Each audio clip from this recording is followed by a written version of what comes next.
Greedy corporations, they pretty much hate this. Corporations are now going to be required to pay taxes in a way that's different from what they've done before. And world leaders have come to an historic agreement that every investor should understand and know about. And I'm going to break some of this down for you on the changes in corporate taxation. We're going to get started on the Black Financial Channel right now.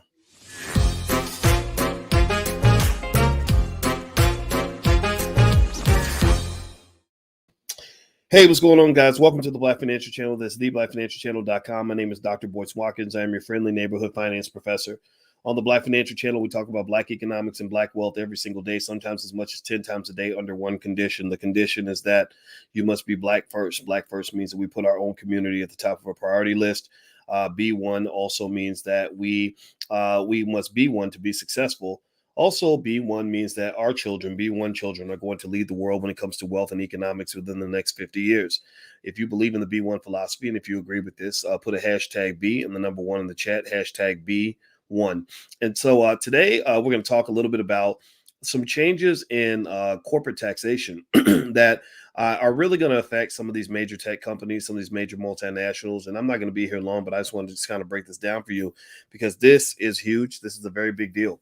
Now, let me just tell you how the hustle has been going so far, Nathaniel and Larry and the God in me. Basically, corporations have been able to gut the U.S. government. They've gutted the government largely because they are able to set up their headquarters in a way where they don't have to pay taxes in the places where they operate and make their money. They only pay taxes in the place where they're actually headquartered, which is just kind of a, you could almost call it a scam. You could call it tax evasion. You can call it something else. And what it's done is it's had a devastating impact on the country's finances. So let me show you all the U.S. Debt clock. This screen is usdebtclock.org. And this number here on the far left, at the top left, is actually, sorry, let me pull it up here. There we go. That number on the top left is that 28 trillion 852 billion 240 million 100 and well, the number is going up so fast. The debt of the top left number is our national debt, right? And it's such a crazy number that it literally goes up by $1 million probably about every 60 seconds. And a lot of this debt and this deficit, where we're spending twice as much money as we're bringing in, is driven partly because rich people are able to get away with not paying taxes. And because they're not paying taxes, you're running into these economic problems that exist because corporations are able to kind of evade and get away with only God knows what. Now, that's a good question, Jerry. Will your portfolios decline as a result? I haven't seen any significant movement in the stock market as a result of this agreement. I'm looking right now at the Dow today. The stock market's up, so maybe it's not such a big deal long term. And another area of uncertainty about this new tax change is that they don't know what Congress is going to do.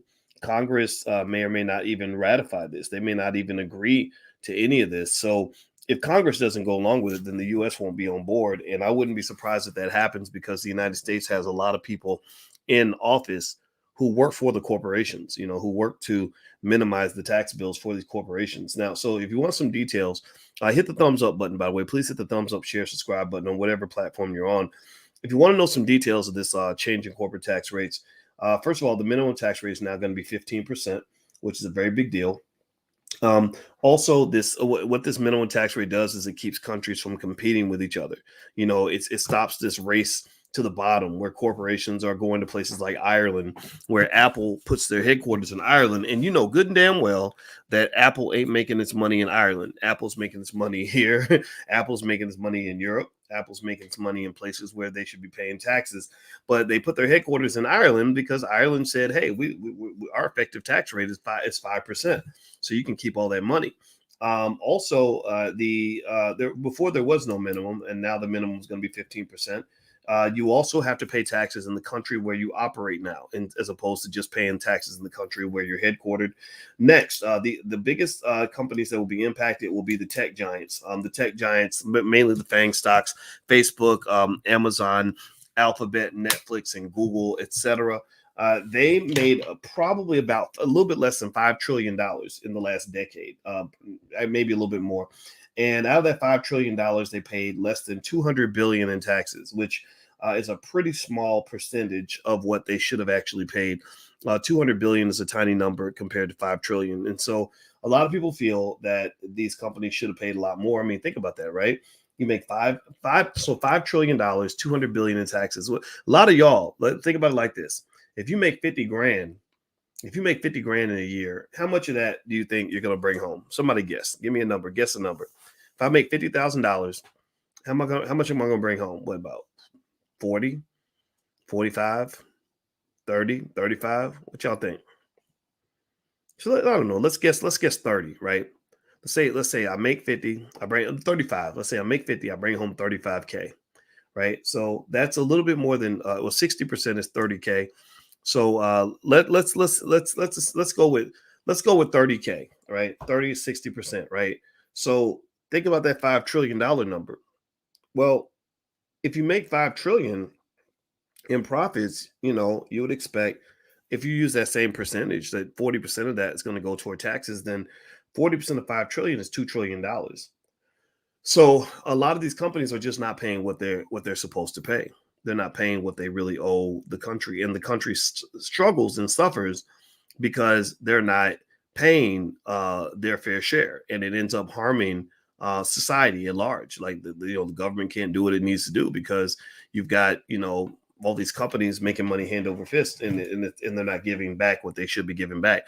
So if you want to know my opinion, I support this. I'd be curious to see how this plays out. The corporations will probably find other loopholes to get around some of it. But and also in America, you have a fundamentally corrupt country because you don't have campaign finance reform, because what happens is the corporations have all the money, so they put all the money behind political candidates who are going to let them get away with anything that they want. So for example, in the pandemic, you're seeing lots of harm coming because you got big pharma that literally has been allowed to become, what was it, Nino from New Jack City. Big Pharma has been literally legally allowed now to sell a product, meaning the jab, that you have to get. They're mandating that product. The only thing better than an addiction is a mandate, right? That's stronger than an addiction. It's think about it. Why did the crack dealers have all the money back in the day when they had big gold chains and Kangol and were driving, Mercedes Benzes with a big emblem on the front? Well, the reason they made so much money is because they had a product that was addictive. And so the only thing better than an addicted product is a mandated product. So Big Pharma, who literally does things like they will jack the price up of a drug to ungodly amounts of money. They jacked up the price of Xanax. I want to say the markup on Xanax was 560,000% or something insane like that. So they jack up the prices of these drugs. They're making money hand over fist, and you've given them Nino Brown power, like Nino from New Jack City, where they are literally allowed to sell a product that is mandated. That is absolutely criminal. It is absolutely shameful. It's absolutely ridiculous, and you should be skeptical of this because it's the most toxic form of capitalism I've ever seen. So anyway, guys, I'm going to roll out of here. We have a children's program. If you want your kids to learn economics, our Black Business School for Children is at blackmillionairesoftomorrow.com. The URL's on the screen. We make a guarantee that says that once your child goes through our program, through the curriculum, it's all digital. There's self-study exams. They can also get a little bachelor's degree when they get done. If they go through our curriculum, they will have a financial literacy level that exceeds the average college-educated adult. So if you have kids in your house, and you want to educate them on economics, which will make a difference for the rest of their life, sign them up at blackmillionairesoftomorrow.com. You can even try it out. The first month is free, and there's a 100% money back guarantee if you're unhappy for any reason. So feel free to go to blackmillionairesoftomorrow.com. All right, guys, I'm out of here. Hit the thumbs up button, share, subscribe button if you haven't done it yet. Love you guys, and I will be back around a little bit later, and I will talk to you soon. Take care now. Peace.